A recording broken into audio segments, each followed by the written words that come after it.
Welcome to Capitol Hill. Well, today there was another sign of some emerging weakness in the Australian economy, with the unemployment rate last month ticking up just over 5%.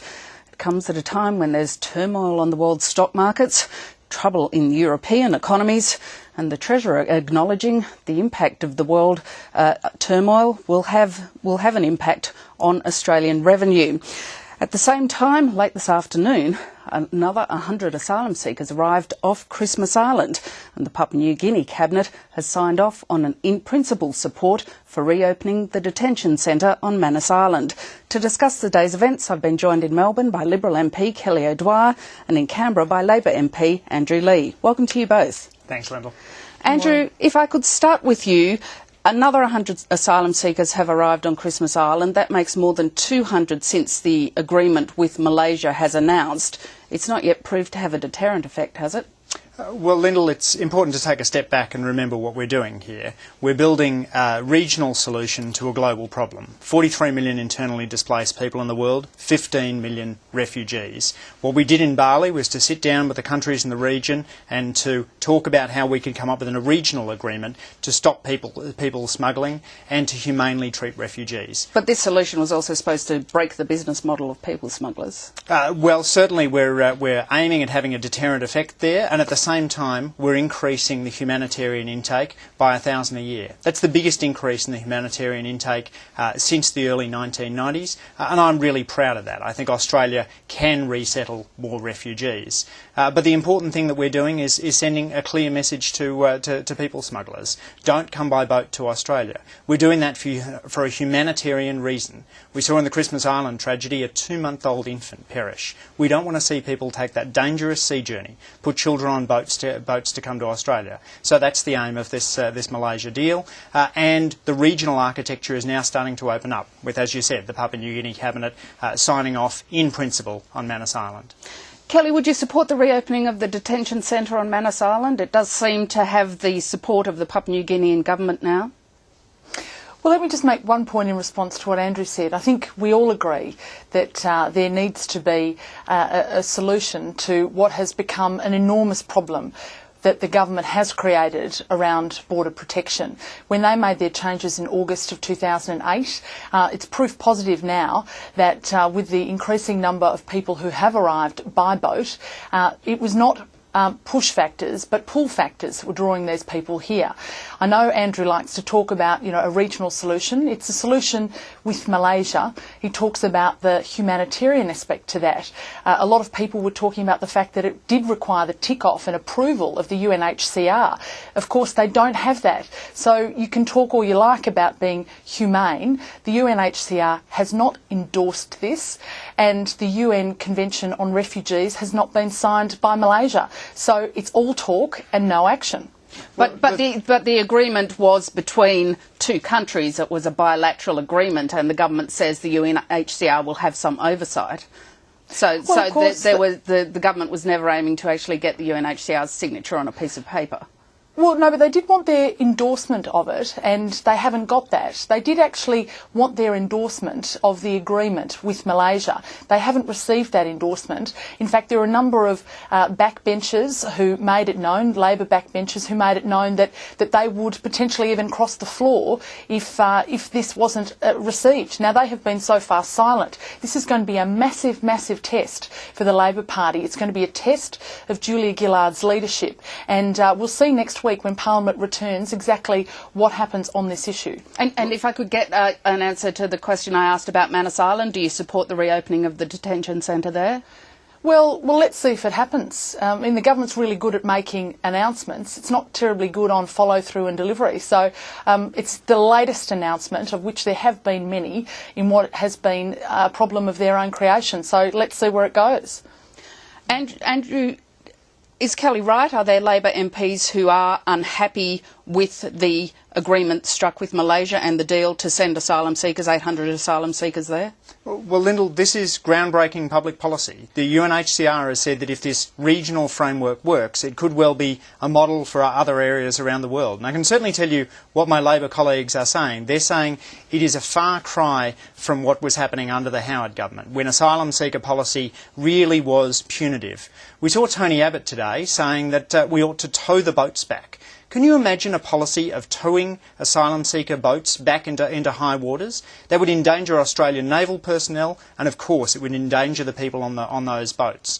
So while the coalition are focusing on this punitive approach, we're focusing on trying to get a solution that works regionally, recognising that the problem of people flows across borders is a global one. It is just crazy to pretend Australia is out of on its own here. To Malaysia? What do you think about that? What do you think about children being sent to Malaysia? Because, of course, when people were sent to Nauru, the Australian government controlled the operation that occurred there. It was an offshore processing centre in Nauru, and we had a surety as to exactly how people would be treated on Nauru. Of course, people will be sent under your Malaysian agreement to Malaysia, and there won't be the same level of surety in relation to human rights and in relation to education, particularly of children if they're sent there. What do you think about children being sent to Malaysia? Well, Kelly, this is trying to strike a deal in which we do not see children being placed on leaky boats. The humanitarian side of this is both in increasing the refugee intake, but also in ensuring that we take away the incentive to put kids on boats. That didn't happen under Nauru. We saw children left in Nauru for years at a time. That didn't create the disincentive that this policy does. Kelly, could I just follow up on the question about, under your policy, leaving open the option of turning boats around? Scott Morrison told News 24 earlier this week that if there were unaccompanied minors on those boats, there would still be a decision to turn them around, that wouldn't affect the decision. How is that policy of turning boats around with children on them, if you can, and sending them back to where they came from, any more humanitarian than sending children to Malaysia?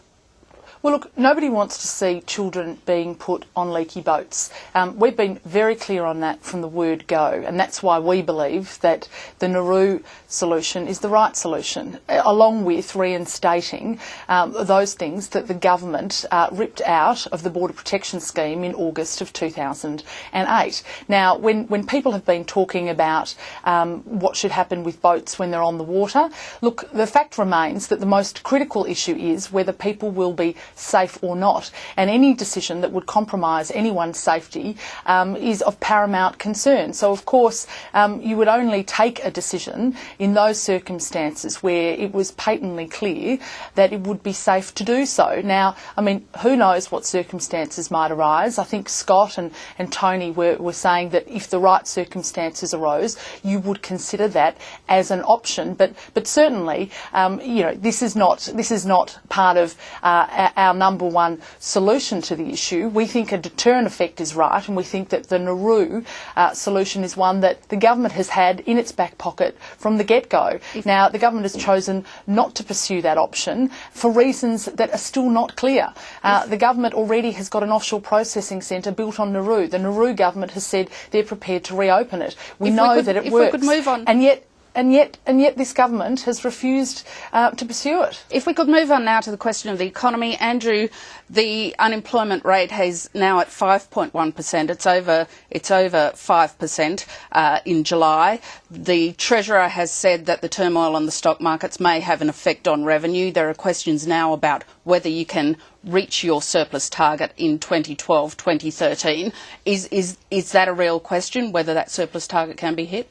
Well, Lyndall, firstly on the unemployment rate, we've seen a movement that's well within the margin of error here. So it's not even clear that we have had an increase in the unemployment rate. We get the unemployment rate through a sample of people, and sometimes that sample isn't entirely accurate.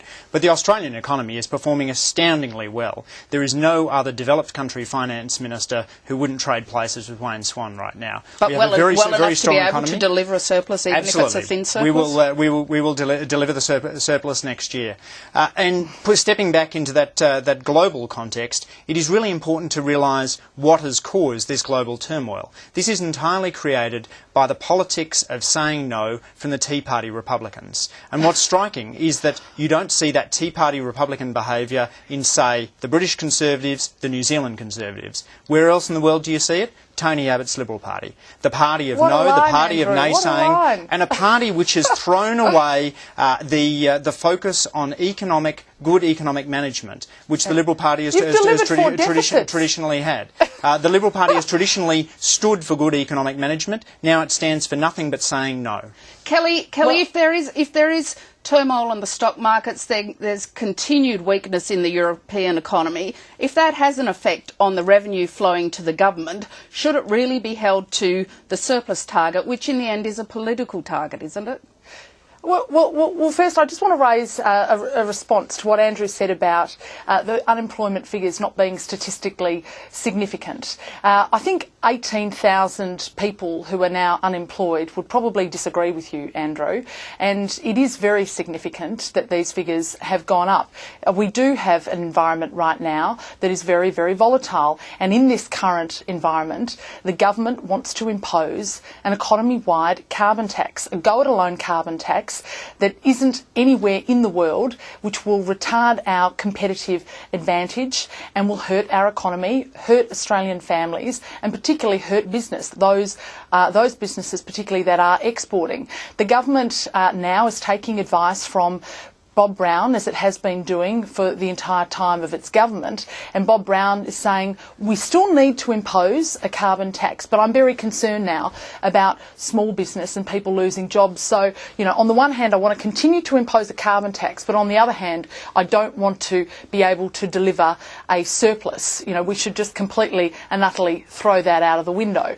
Now, really, you've got to make a decision here. It's not credible. Now, and I think the government needs to be stopping to take advice from Bob Brown. It really should stop taking its economic policy advice from Bob Brown. So, Andrew, though, is it the time, if there's weakness in the economy, if there's low consumer and business confidence, is it the time to be putting on a carbon tax? Lyndall, the reason we're putting a price on carbon pollution is because it is the most effective way of dealing with global warming. We know this with the same certainty that we know the evidence from scientists. Scientists tell us the world is warming, we need to do something about it. Economists tell us the best way of doing that is to put a price on carbon pollution. Tony Abbott still can't find a single Australian economist to back his direct action plan.